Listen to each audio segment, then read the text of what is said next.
இன்றைய தினம் நாம சூத்திர பாப்பானுக்கு தாசி மகன் தீண்டப்படாதவன் அப்படிங்கிற அந்த இழிவு நிலையில நிக்கிறோம். சாத்திரப்படி மட்டும் இல்லாம சட்டப்படியும் இருக்கிறோம்.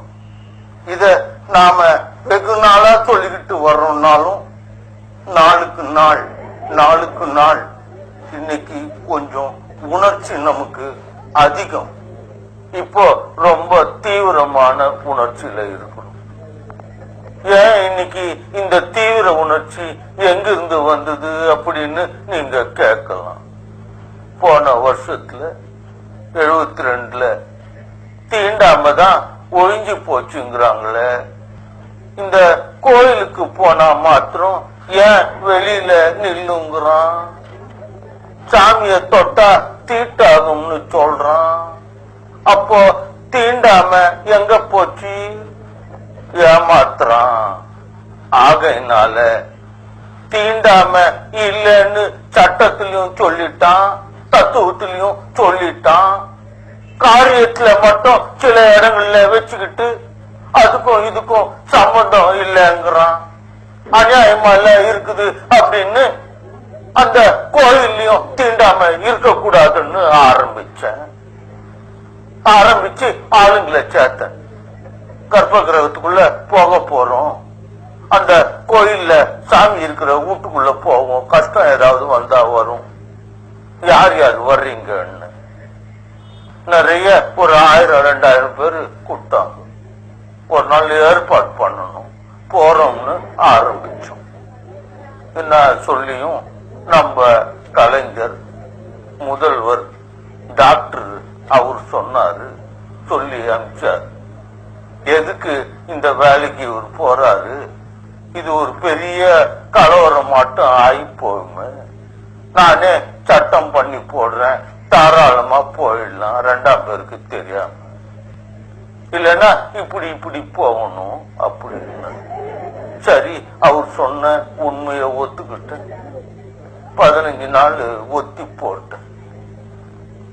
கலவரம் இல்லாம நடக்காது.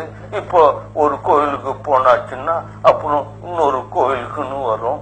அதனால சட்டத்திலேயே செஞ்சிடுவோம்னாரு. சரின்னு ஒத்துக்கிட்டேன். அதே மாதிரி அவரு ஒரு 2 நாள்ல ஏறக்குறைய சட்டமே பண்ணி போட்டார்.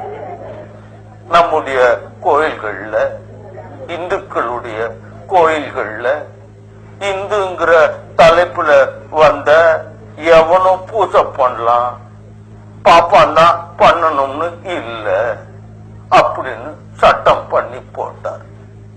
அப்புறம் பூஜை பண்ணலாம்னா இப்போ நீங்க போறதுல என்ன ஆட்சேபனை இருக்க போகுது அப்படின்னு. சுதந்திரம் வந்த உடனே இந்த சுதந்திர நாட்டுல கடவுளுக்கு, மதத்துக்கு, மத சம்பிரதாயத்துக்கு இடம் இல்லை. இந்தியா சுதந்திரம் வந்த நாள் தொட்டு செக்குலர் ஸ்டேட். செக்குலர் ஸ்டேட்னா கடவுள் மத சம்பிரதாயம் எல்லாம் கிடையாது.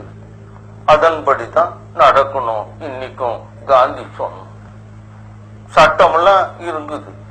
ஆனா தீர்ப்பு எழுத கடவுள், மத சம்பிரதாயங்க, அதுவும் இன்னும் மலிஞ்சு போன சாஸ்திரங்க 10,000, 20,000, லட்சம், 50 லட்சம் வருஷத்துக்கு முன்னால இருந்து உண்டாக்குன சாதனங்கள் இருந்து சொல்றதுன்னு அப்படி. அவ்வளவு காலத்துக்கு சாதனம் ஒண்ணு இல்ல, இருக்க முடியாது. இப்போ 2-3,000 வருஷத்துக்குள்ள உண்டாக்குனத அந்த வருஷம் போட்டுக்கிட்டான். அத அமுல்ல கொண்டாந்துகிட்டான். இப்போ தீர்ப்பே வந்துட்டு. என்ன தீர்ப்பு சொன்னாங்களே? நானும் சொன்னேன். பாப்பான் பிராமண, மத்தவங்க எல்லாம் சூத்திரன். பாப்பான்னா கடவுளுக்கு சமானம், சூத்திரன்னா தேவடியா மகன். அவன் பொண்டாட்டி எல்லாம் பாப்பானுக்கு ஒப்பாட்டி. இதுதான் இன்னைக்கு தீர்ப்பே ஆகி போச்சு. இதுதான் ஐயா நாம இப்போ இருக்க ரொம்ப மோசமா போகுது. உலகமெல்லாம் முன்னேற்றம் அடையுது. நம்ம நாடு சுத்த பட்டிக்கடா அக்காரியா போகுது. உலகமெல்லாம் விஞ்ஞானத்துல விருத்தி ஆகுது. நாம மூட நம்பிக்கையில விருத்தி ஆகும். யாருமே கவனிக்க மாட்டேங்கிறாங்களே. ஏதாவது ஒரு காரியம் பார்த்து விட்டுடணும்.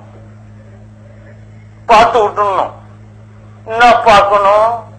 நியாயமான தீர்ப்பு வேணும்.